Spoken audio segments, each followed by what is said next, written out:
what breaks my heart more is people who think their kids are broken and give that message in a subliminal way if they learn differently. And it's such a misunderstanding of the science of how people learn and what variability is in the population and what brilliance is. And so I hope people come away saying, oh, that's a different perspective. That's a new lens for me. I like that lens. Welcome to Tilt Parenting, a podcast featuring interviews and conversations aimed at inspiring, informing, and supporting parents raising differently wired kids. I'm Debbie Reber, and this week my guest is Dewey Rosetti. I'm especially excited to bring you this interview because way back in 2003, as a result of her experiences with her own differently wired daughter, Dewey helped found a nonprofit called Parents Education Network, or PEN, which I ended up stumbling upon a few years later as a struggling parent looking for support and resources. PEN, which has now been folded into the Children's Health Council, aimed to educate and empower parents, teachers, and communities to help kids with learning differences to succeed, and was an early and meaningful influence in my own parenting journey. Dewey is also the author of a new book, Parenting Bright Kids Who Struggle in School, a strengths-based approach to helping your child thrive and succeed, which follows her journey with her daughter and provides a new filter to look at learning differences. In our conversation, we'll be talking about that new filter, the science of individuality, based on the work of researcher Todd Rose, and how truly transformational it can be, not just for the child, but for the whole family, when we change our language and understanding about learning differences and come to understand that there is no such thing as average. And now I'll get to my conversation with Dewey. Hello, Dewey. Welcome to the podcast. Thank you so much for having me, Debbie. I'm excited to get into this conversation with you. We were just discussing before I hit record how similar our journeys are. And even I just have to say before I introduce you or ask you to tell us more of your story, that you were one of the first resources that I found, PEN, what you created when I had a really little differently wired kid and I had no clue what to do or where to turn. So I'm so excited to just hear your story and share the resources you've created and your new book with my community. Well, thank you so much for that. And even though PEN is not operating under that name anymore, it's now under Children's Health Council, which is an organization that we all greatly respect. And it's a much bigger organization that can support it better. I have to say, it's just thrilling to hear that you came across us all those years ago. It makes me feel good all over again. Awesome. Well, it was a godsend. But let's go back. I'd love for you to share some of your personal story because, like me, it has informed really so much of what you've done in your world. So tell us a little bit about yourself. Well, thank you. So my story is actually written down because I could hardly write about this field without talking about the child who pulled me into it. Very much like you and a lot of us who work in this field now started with our children. But I tell the story in the first two chapters in order to let parents understand that I know fully all of the ups and downs and roller coaster of how you find out about your child being neurodiverse. And I'm going to start to practice using those words instead of learning disabled, which I think is such a bad word because it doesn't mean anything. And it certainly isn't accurate. But my child came home from her second week in kindergarten and said she couldn't sound it out. And that was the clue. And I had her in that school for 4 more years because they thought they could help her learn to read. But when we took her out in the 3rd grade, her personality had changed dramatically. And she's 30. She'll be 30 in August. So this was a while back, 25 years ago. And I spent the rest of I changed my direction then because I had been a business person and I changed and shepherded her through until we found the right school. And then I started PEN with a group of other concerned parents whose kids had learning differences. And we found as a common problem that we really didn't believe that any of the descriptors of kids with learning differences described them. First of all, the term learning disabled is so inaccurate, especially for kids like yours, Debbie. The gifted, and I have one of those too, the gifted kid, twice exceptional. And then there was my daughter who was so dyslexic that she couldn't learn to read, even through 4 years of school. And when I got her to the Charles Armstrong School, which was the right place for her, that's when everything changed in my world, and my whole focus of what I was interested in changed. And it was a wonderful school, and I not only became impassioned with the topic of how different kids learn and how people misunderstand them so much, but also she, of course, thrived because she got what she needed, and all the kids there did, and they had all failed once before in another school and gotten there whenever you could get them there. I got my daughter there in the 4th grade, and she graduated in the 8th. So she was there for 5 years. And then with parents from there, we created what we talked about at the time as life after Charles Armstrong School, because it was so nice to be able to talk to other parents with honesty and to find, we were surrounded by a community of people who understood and got it, what our kids were like and how bright they could be and how bright they were, a lot of them.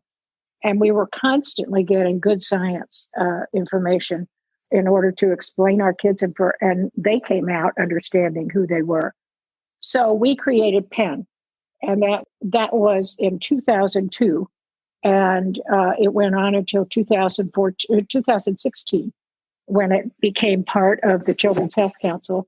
Now I come back around, and when I stopped working with PEN, I found myself with more left in me about helping more people, because I just thought the message was so important for parents to get, that these are not broken kids. And that's when I wrote my book.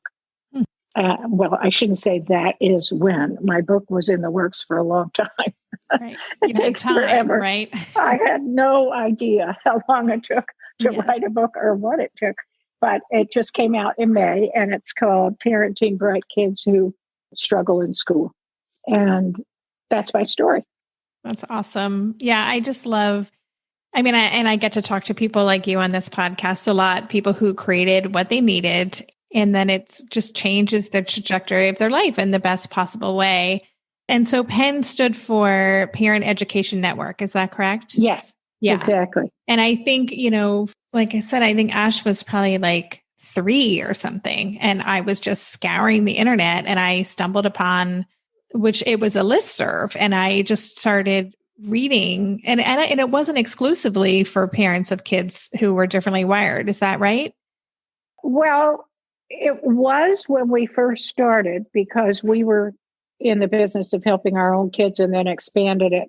And we basically never tried to be specific. So we said, if you use what we're talking about, a strength-based approach, and you focus on what kids can do instead of what they can't do, and you help them, prop them up with where their weak areas are with their strengths, well, that works for everybody. And so we tried to keep a much broader view of who we were helping. And the other thing is, at the time, very early on, people were into diagnoses and how can we fix what's there? And we always tried to change that language from the very beginning and said, deal with what you have in the child and let the child deal with who he is. And we changed the conversation, as the heads of the private school said here in San Francisco, because that's who we mostly started with as advisors. They said we changed the conversation on over the landscape of the schools in the whole Bay Area and even beyond. Eventually, Penn did, not me, but Penn. And in that, we tried to give everybody the perspective of how it is helpful for any kid to have our approach, period. Yeah. And that is a nice segue into the book, because I didn't know when I started reading your book that you collaborated with Todd Rose and took the ideas behind his work and brought it into the parenting world in this way. Todd Rose, I haven't had him on the show. I don't even know if I've talked about him much in other episodes, but he is a Harvard researcher. He had written a book called The End of Average, Unlocking Our Potential by Embracing What Makes Us Different, which this book came on my radar a few months ago, actually with Ned Johnson, who co-wrote the book, The Self-Driven Child, was the one who's like, have you seen this guy? You got to watch his TED Talk. You got to check him out. And I love his perspective. So I was so excited to see that there's so much of his work and perspective that you're bringing to parenting. So can you talk actually even about how you connected with him and why the work he was doing resonated with you and why you wanted to bring it to parents? Yes. So I love the story, actually. I first heard about Todd when he was still 20 or so at a conference where someone was speaking for us. It was actually Sam Goldstein, and he lived in Utah where Todd did. And he talked about this kid as a case study and how bright he was. And he was on his way to Harvard, and he had been, an outcast in his school. And he had such bad ADHD. Sam's specialty is building resilience in kids. But we were struck by the story of this kid. And that was Todd Rose. And about 10 years later, Catherine Ellison came up on our radar and wanted to speak because she had written a book called The Square Peg. And she brought up Todd Rose. And she said she went and listened to him in his lecture on neuroscience at Harvard. And we all resonated because we had heard about him when he was young. And we got to him and had him as a speaker at Penn. And then by then it was 10 years later and he was already into his PhD. And he started out talking about how his younger life was so difficult for him. And then he dropped out of school at 18 and he found this way to get his GED. And then his brilliance started to show at Weaver University. And he gave a paper in psychology on, I think it was probably tickling at this idea of the science of the individual. And he started on it, I think, all those years ago because he was searching for an answer for why he, as a young person, was such a misfit and how he could help other people understand that if you look at people as individuals instead of the average, and that was kind of his theme. And he found a person called Kurt Fisher, who was his mentor at Harvard. And they did the original research together. And somewhere along the line, when we found him as a speaker, we had him speak to our board and gave us the language, which is the three concepts of his science of the individual.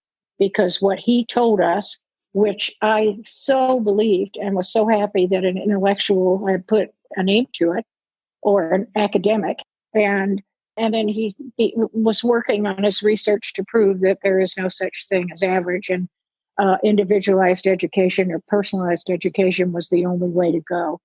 And what is actually wrong with our education system, that it isn't really perfect for anyone, unless they're in that perfect profile, which very few people are, of what the school considers the way to learn. So he gave me permission. I kept saying to him after we had worked together for a long time, I said to him, I've got to write a book called Parenting the Square Peg. And he said, let's write it about, I think you should write my theories for parents because they are never going to know about this if they don't pick up my other book. And that's not a parent book necessarily. We'll be right back after this quick break. Maybe I've watched too many seasons of The Amazing Race, but every time I have to go somewhere on the subway, I treat it like a competition. It's all about making the right gut decisions about which route will get me there the fastest. Sometimes those decisions get me where I'm going early, and other times my gambles don't really pay off. Probiotics can't help with most gut decisions, but if your gut needs a little support, Ritual has your back. Their Symbiotic Plus, a 3-in-1 supplement, has clinically studied prebiotics, probiotics, and a postbiotic to support a balanced gut microbiome. I've been using Symbiotic Plus for about 6 months now, and it's become a core part of my morning routine. I take the mini capsule every morning while making my way through my inbox, whether I'm at home or I'm on the road, because it doesn't need to be refrigerated. And the capsule itself is delayed released, which helps it survive the harsh conditions of the upper GI tract for delivery to the colon. And that's exactly where we want it to go. Ritual invested in a study modeling the human colon, which showed that Symbiotic Plus significantly increased microbial diversity and the growth of beneficial bacteria. There's no more shame in your gut game. Symbiotic Plus and Ritual are here to celebrate, not hide your insides. Get 25% off your first month for a limited time at ritual.com/tilt. Start Ritual or add Symbiotic Plus to your subscription today. That's ritual.com/tilt for 25% off.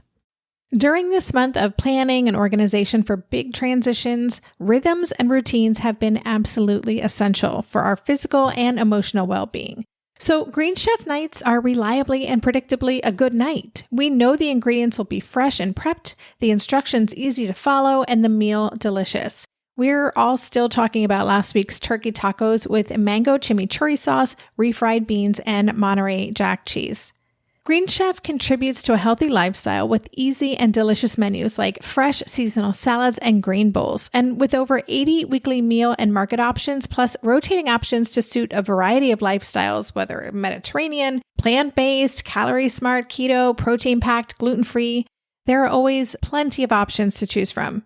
Whatever you select, you'll get farm-fresh ingredients, organic whole fruits and veggies, and premium proteins, all delivered straight to your door. I love those 4 words. Straight to my door. Oh, and one more thing I love about Green Chef, they have an app, which means it's easy to manage meal preferences and delivery from your phone if you want to. And I, for one, want to. I am in that mode where I'm making the most of little moments like waiting in line at the pharmacy or for the F train to pull into the station to tackle all of those to-dos. So the convenience of an app is key for me. Green Chef has a special offer for Tilt listeners. Go to greenchef.com/tilt50 and use code TILT50 to get 50% off plus 20% off your next 2 months. That's 50% off plus 20% off your next 2 months when you use the code TILT50 at greenchef.com/tilt50. And just so I complete my thought, I want to make sure I say that there are 3 concepts here that are the basis of the science of the individual. And the first one is that every person, certainly then every child and student, but every person in the world has a jagged profile. Doesn't matter how good they are at some of their edges, they have some edges that are not as high as other edges. So there's a jaggedness. It might not be as broad as a jaggedness of a kid who's twice exceptional, which means a very high IQ, or whatever term you want to use for that, conceptual thinking, and then some neurological things that the way their brain works that causes them to not show how intelligent they are right off the bat. And the second one is that context works with that, which means that there are various contexts in which your strengths will be stronger than they might be innate strengths, like you might be born with an ability to be more alert. However, you might have a very slow processing speed, even though you might see things very quickly. You might not be able to explain them very quickly. And that is going to not show, it's not going to allow how your brain fires and how alert and aware you are. So what people do is they automatically, when they realize this, and sometimes it's very unconscious on their part, is they find the best context for that. Maybe the best way to help your processing speed is to be in a room where you're not distracted, for example. That's a context concept. And then the third is pathways.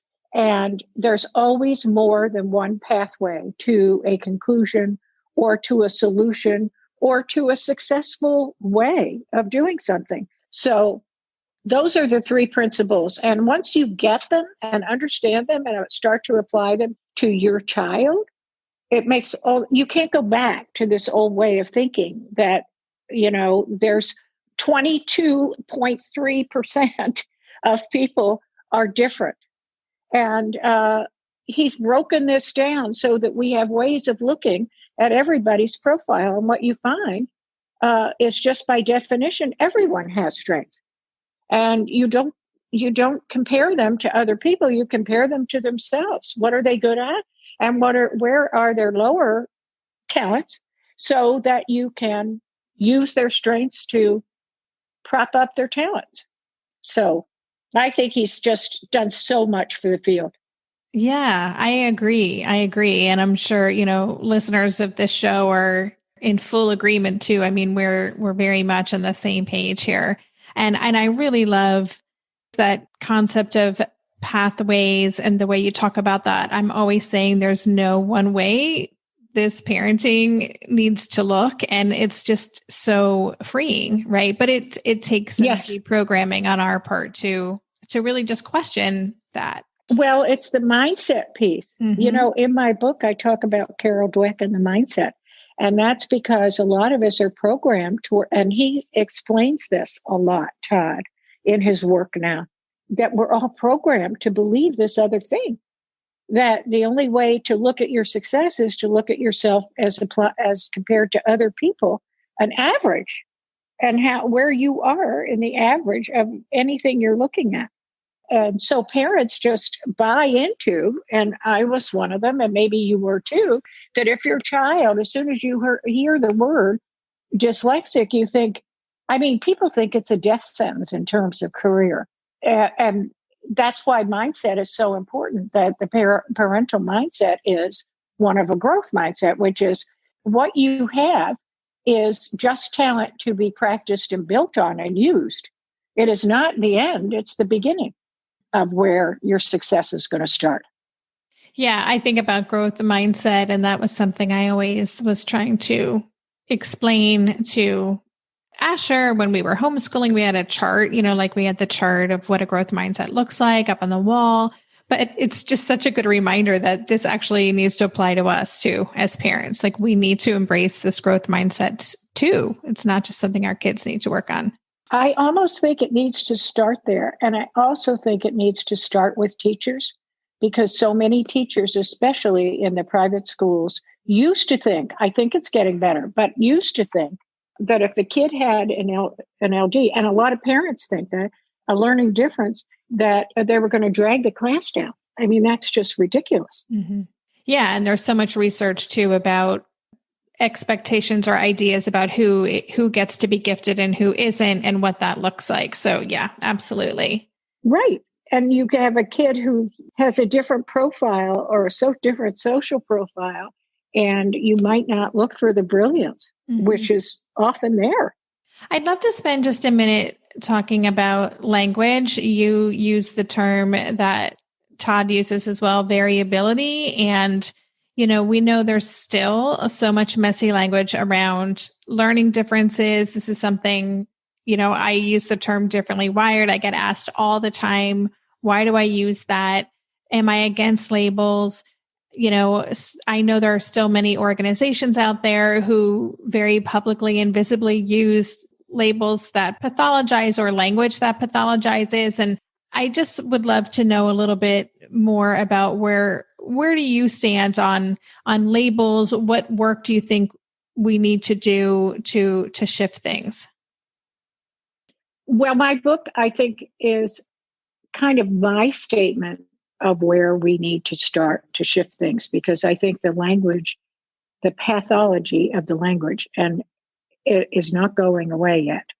And this business of diagnosing a kid with dyslexia is such a misunderstanding and a very misleading, it's all the language of medicine. It comes from the deficit perspective. And that's one of the big things I think about Todd's breakthrough, is his language is so much better, which is a jagged profile applies to everyone. And variability is the norm, meaning we're supposed to be different. And there is a continuum, and it goes from very different to not very different. And actually, that doesn't really matter, because there is no such thing as average. And what that applies to is different from an average. Well, what is an average? What is normal? I don't know if you know John Mooney, but he has a book out now that's called Normal Sucks, because he grew up as a very different kind of thinker. Another brilliant guy, who writes about his own theories. And we had him as a speaker a lot. So I think we need to use people like this who live the life. Todd is one of them, who lived the life of being misunderstood, how bright he is, and how creative a thinker, and how he can problem solve for us and introduce new concepts. And John Mooney is another one. We need those people out speaking, which is what we did as much as we could at Penn. We need to make people more aware of them. And we need to change the language. And the language that Todd uses, jagged profile, what is your best context for giving a presentation, for example? I mean, something as simple as that. Do you like to give presentations? Yes. I like to give them to about 30 people in a small room, in a classroom. That's what I'm used to, and I can really connect with them and get my points across. I don't like so much an auditorium of 500, for example. I'm just saying. And that, look at how much more helpful that is to someone who's listening to you than it would be to say, I'm not a good speaker. I'm in fact disabled in the speaking department, public speaking. I am not good at that. And then the third is the pathway. I choose to go towards where I want to go in my life and specialize in this or that through this different pathway. This is the way I want to get there, not through the normal channels. And you start using these words, and they're extremely non-judgmental. And they're not pathology words. They're just words that give you a much better idea of what the person is like.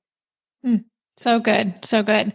I want to ask you a question that's very current to what's happening in the world right now. As we're recording this, states in the U.S. are releasing their plans for going back to school in this time of COVID, and schools have been forced to teach differently. There's remote learning. I feel like this is an opportunity where systems that we've just accepted for so long are starting to be questioned, not just by parents of differently wired kids, but all parents. And I'm just wondering what your thoughts are on that, or if you're seeing opportunities here as well in shifting the way education and differently wired kids intersect.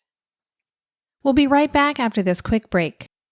Hey there, it's Debbie. I love making this show and sharing conversations about how to support our awesome neurodivergent kids. I've seen how even one little insight from an interview can spark a big shift in daily life. But I know that raising complex kids can be messy and lonely. And just when we think we figured it out, something comes up that boots us right back to feeling overwhelmed and stuck. That's why I've poured everything into creating a way for parents like us navigating complex parenting journeys to join together and chart a path that feels positive, hopeful, and doable. It's the brand new Differently Wired Club experience. In the club, you'll get personal support from me and other seasoned parent coaches, 6 live calls every month where you can connect and get your personal questions answered, the opportunity to learn directly from authors and experts like I have on this show, monthly themes for getting specific and tactical, an exclusive private podcast feed, and the best, most generous community of parents. Seriously, these folks show up for themselves and each other, and that right there is really everything, because it's a daily reminder that we're not alone. Our kids aren't broken, and we have totally got this. The recently rebooted Differently Wired Club is on a brand new platform with its very own iOS and Android app. It is such a great space. However you learn, whatever your style, no matter the ages, genders, and neurodivergent profile of your children, the Differently Wired Club can help you cultivate the positive shifts you're hoping for. Join us today by going to tiltparenting.com/club. That's tiltparenting.com/club. I hope to see you on the inside. If you like this show, there's a decent chance you'll also enjoy the Shameless Mom Academy. Hi, I'm Sarah Dean, the founder and host of the Shameless Mom Academy. The Shameless Mom Academy is a podcast for moms that centers moms more than it centers your kids. I'm not going to teach you how to make baby food or how to make your 3-year-old or 13-year-old stop having tantrums. Instead, I'm going to bring you back to yourself. For the last 20 years, I've been helping moms through growth and transformation. Inside the Shameless Mom Academy, I help you identify who you are and who you are becoming. Look, motherhood is hard. It brought me to my knees many times and sometimes still does. Returning to who I am and who I am becoming allows me to decide how to show up in all those sticky motherhood moments, but also in all my other relationships and in all the ways I show up in my various communities. So come check out the Shameless Mom Academy wherever you listen to podcasts. I'm willing to bet you'll leave feeling a little inspired and maybe even completely fired up. And you'll probably laugh a few times because I promise we never take ourselves too seriously over here. With 700 episodes to choose from, you're likely going to find something that sparks and speaks to you inside the Shameless Mom Academy. That's a really good question. And I have been asked that question on several different webinars and so forth. And I'll tell you, I don't have a good answer for it. Always, when things are this dramatically different for such a prolonged time, I think there are opportunities. Absolutely. And maybe some people are starting some homeschooling that will turn into a curriculum that can be enlarged and scaled to a bigger classroom, because a lot of people are desperate to get their kids connecting, even in someone's home. I just heard the other day about a parent, a school here, a little school, who is, parents are rotating in their homes and trying to have a class every day. And there are 30 kids in a class. And the woman who was telling me is part of the group. And she said, who has a room big enough in their house? Not everyone. And so it has to be done in a way that doesn't leave any people out, because I'll tell you, not that you can generalize about kids that much, but an awful lot of people and kids cannot learn online. And the parents are going crazy, as we all know. And the teachers are working double time to try and figure out a new way of delivering their product, which is the lessons and the lesson plans. And I was a teacher for a year, and I'll tell you, I can't even imagine trying to figure out how to do that. And the hours are all spent in frustration by the kid, by the parents, by the teachers, and by the administrators, trying to solve the distribution problem of getting the product out, the education out, instead of where the energy belongs, which is on the child. And then you have these children who I just heard a story the other day about a little guy who was doing so well at the Charles Armstrong School, and all of a sudden, with his homeschooling, he can't, he's in tears every day, and he's regressing because he doesn't have the support of the teachers that he's come to rely on, and the support of connecting with his friends who, at a school like that, it's a community of kids who learn differently. And so he gets a lot of support from that. And online at home, he doesn't. So I'm hoping that, because it's disruption, right? Yeah. It's needed disruption.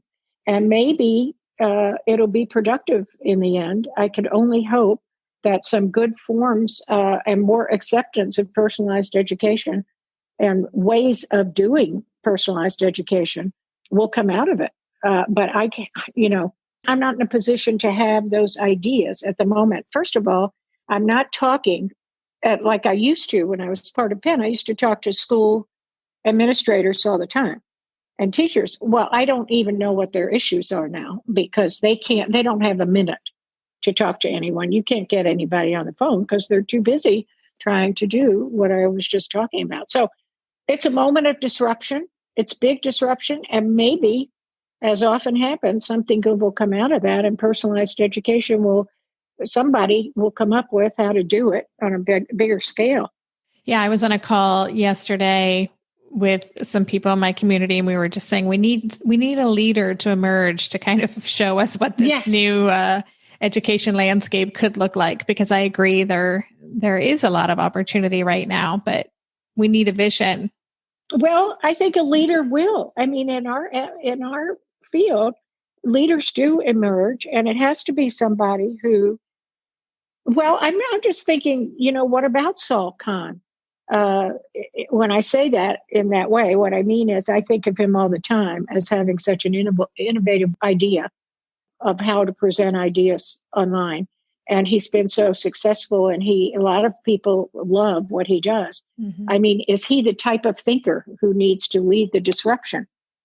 I don't know. Who is the kind of leader?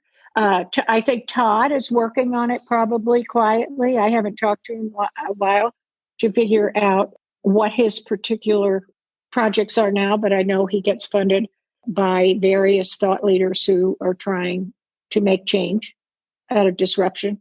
And so we'll see what comes of it. I hope a leader emerges and can change the landscape. That would be a big positive out of all this. Absolutely. Well, before we say goodbye, I just want to ask you if there's one thing that you want, kind of your biggest hope for what parents take away from your book or how they are changed through reading your book, what would that be?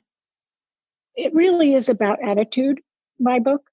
I think what I would like people to take away from it is this is not a handicap. It is only a handicap if your child, and I'm not saying there aren't some very serious cases of autism, for example, where a child has a very hard time self-actualizing. Some children can't even speak. That is a different, and I'm not talking about those kids.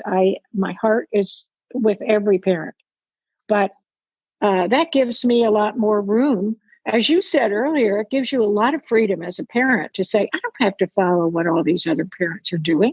I'm going to do what my child needs. And then it's very empowering for the child. So I believe that that is my message. And I hope that comes through. That's great. It definitely came through for me. And I really encourage listeners to check out Dewey's book. It's Parenting Bright Kids Who Struggle in School. And is there a place if listeners want to learn more about you or your book, where should they go? Well, I have a website that's called Dewey Rosetti 2020 at gmail.com.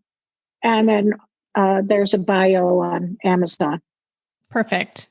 Well, listeners, I'll have links to that in the show notes page. And I'm also we talked about a lot of different thought leaders and other books, and I'll include all of those. So if it went too quickly and you're like, oh, wait, what was that book? Or who is that person? I'll have that all included as well. And Dewey, I just want to thank you so much. This was such a great conversation. Congratulations on the book. And I'm so glad that our paths have crossed in this way. Oh, I am too. And I thank you back. And thank you to all people who are listeners. You've been listening to the Tilt Parenting Podcast. For the show notes for this episode, visit tiltparenting.com/podcast and search for this conversation. If you like what you heard on today's episode, I would be grateful if you could take a minute to head over to Apple Podcasts and leave a rating or a review. Thank you so much for helping us stay visible so people who would benefit from the show can easily find it. If you want to support the show and help me cover the cost of production, please consider joining my Patreon campaign. To support the show, just visit patreon.com/tiltparenting. Lastly, if you aren't already part of the online community at Tilt, I invite you to sign up at tiltparenting.com on the box in the bottom where it says Join the Revolution. Every Thursday, I send out a short email with a quick note from me, a link to that week's podcast episode, and links to 5 stories from the news that week that are relevant to parents like us. Again, you can sign up and learn more about Tilt at www.tiltparenting.com. Are you overwhelmed by the things that get in the way of you doing what you want to do? Are you looking for ways to simplify life to better align with your values? Do you want to create space in your schedule so you have room for more of the good stuff? Play, joy, relationships, gratitude, and more? If you answered yes to any of these questions, I invite you to check out Edit Your Life, a podcast to help you edit the unnecessary from your life so you have more room to enjoy the awesome. Through episodes with me, Christine Coe, and a range of super smart, compassionate, and thoughtful guests, you'll come away with big picture insights and practical ways to declutter your home, schedule, and mental space without getting bogged down by perfection. I have always believed that small moments and actions matter tremendously. My goal is to help you find agency and space in your life through doable baby steps that will leave you feeling accomplished instead of overwhelmed.